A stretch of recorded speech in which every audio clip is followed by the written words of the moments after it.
Pour l'heure, on va parler foot US. C'est le quart d'heure foot US, bien sûr. Toujours avec Thomas Depape, comme chaque dimanche. Bonsoir Thomas, merci d'être avec nous. Je rappelle que vous êtes rédacteur en chef du magazine Force & Goal, le magazine du foot US en France. On va faire un point avec le casque de diamant, qui est le championnat de France. On jouait ce week-end la 9e journée. On connaît, ça y est, 2 des 4 équipes qui vont disputer les playoffs. Je rappelle qu'il reste 2 matchs avant la fin de la saison régulière. Le Flash de la Courneuve et les Dauphins de Nice ont obtenu leur billet pour les playoffs. Le Flash qui jouait face à Elancourt, face aux Templiers d'Elancourt. C'était une rencontre francilienne hier. Tout à fait. Entre le premier et le deuxième, en plus du classement. Donc c'est vrai que c'était une rencontre assez importante.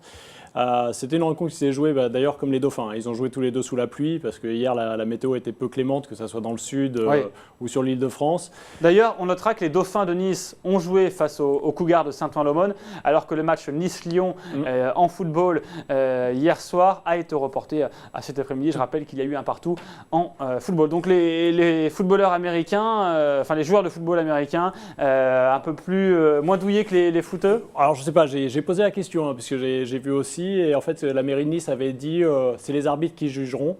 Et autant en foot qu'en football américain. Et donc en football américain, comme c'est vrai qu'on est sur un sport un peu moins professionnel, c'était un peu plus compliqué aussi de faire repartir les équipes. Les arbitres ont préféré jouer le match. Et le match s'est disputé à moitié du temps dans des conditions correctes et vraiment une moitié qui était très difficile. On m'a soufflé là dans l'oreillette que la rencontre avait été maintenue parce que les Dauphins pouvaient jouer sous l'eau. Tout à fait. Pour le coup, ils ont flotté. Hein. Je m'excuse. Oh, vous pouvez en remettre un. C'est l'invité, vous n'allez pas le mettre. Oui. Ouais. Elancourt Flash, Dauphin face aux Cougars. On va revenir sur la rencontre entre Elancourt et le Flash avant de reparler de cette victoire des Dauphins face aux Cougars. Le Flash qui s'est imposé du côté d'Elancourt, le Flash qui est du coup premier du casque de diamant. Qui est premier et qui a assuré sa place en play-off et qui devrait a priori recevoir pour les demi-finales grâce à sa victoire. C'est un match qui a commencé plutôt bien pour eux parce que dès le premier drive, Vinny Mirotte, le quarterback d'Elancourt, se fait intercepter. L'interception est retournée par Cyril Ferreira sur l'ensemble du terrain et va au TD. Donc le Flash court devant dès le début. Les conditions météo n'ont pas tellement aidé, les défenses ont pris le dessus. Les Templiers reviennent à la mi-temps au score par Jonathan Aikmans. On s'attend à une deuxième mi-temps qui peut être à peu près serrée. Et c'est vrai que le Flash, en deuxième mi-temps, met une deuxième accélération. C'est plutôt bon signe pour eux parce que Laurent Marceline, par exemple, qui est le coureur, qui est un coureur vétéran, qui a connu la NFL Europe, qui a été un joueur de très haut niveau, qui était un peu blessé dernièrement, là, hier, est revenu et on se dit il revient au meilleur moment. Moi, c'est vrai que je l'appelle le train en général parce que c'est un joueur, en général, il traîne les défenseurs derrière lui. Et c'est vrai qu'il est revenu. Alors, il n'a pas marqué, c'est Jason Aguemon qui a marqué. Mais il a fait le boulot. Mais il a fait vraiment un gros boulot et je pense que ça a fait du mal aux Templiers. Après, les Templiers, on attend de voir ce qu'ils vont faire parce qu'ils sont toujours potentiellement qualifiés, mais ils sont sur 3 défaites. Là, ça commence à faire beaucoup. On rappelle que les Templiers est un club promu en élite cette saison. Les Dauphins sont imposés face aux Cougars, donc les Dauphins sous l'eau. Les Dauphins sous l'eau, ou plutôt les Cougars, là en l'occurrence sous l'eau. Les Dauphins, c'est un peu pareil. C'est vrai que sur la première action du match, les Cougars perdent le ballon, commettent un fumble. Les Dauphins repartent donc très, très profondément dans le terrain adverse. C'est une perte de ballon par un joueur en fait, qui est recouvert par la défense.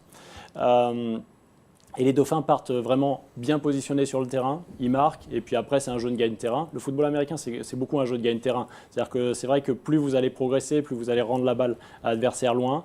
Et les Dauphins menaient 19-0 à 4-5 minutes de la fin, ce qui montre à peu près l'écart qu'ils ont fait. Derrière, les Cougars tentent un vrai comeback, mais c'était un peu tard et ça échoue.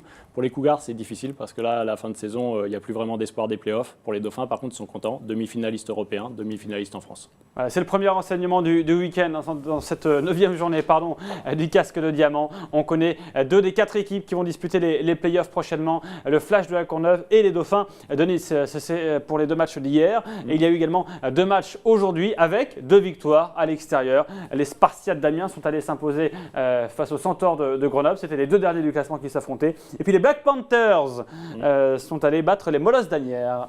Alors bon, sur le match Centaure-Spartiate, on va dire que c'était le match des mal classés. C'était celui qui permettait un petit peu de sauver la saison.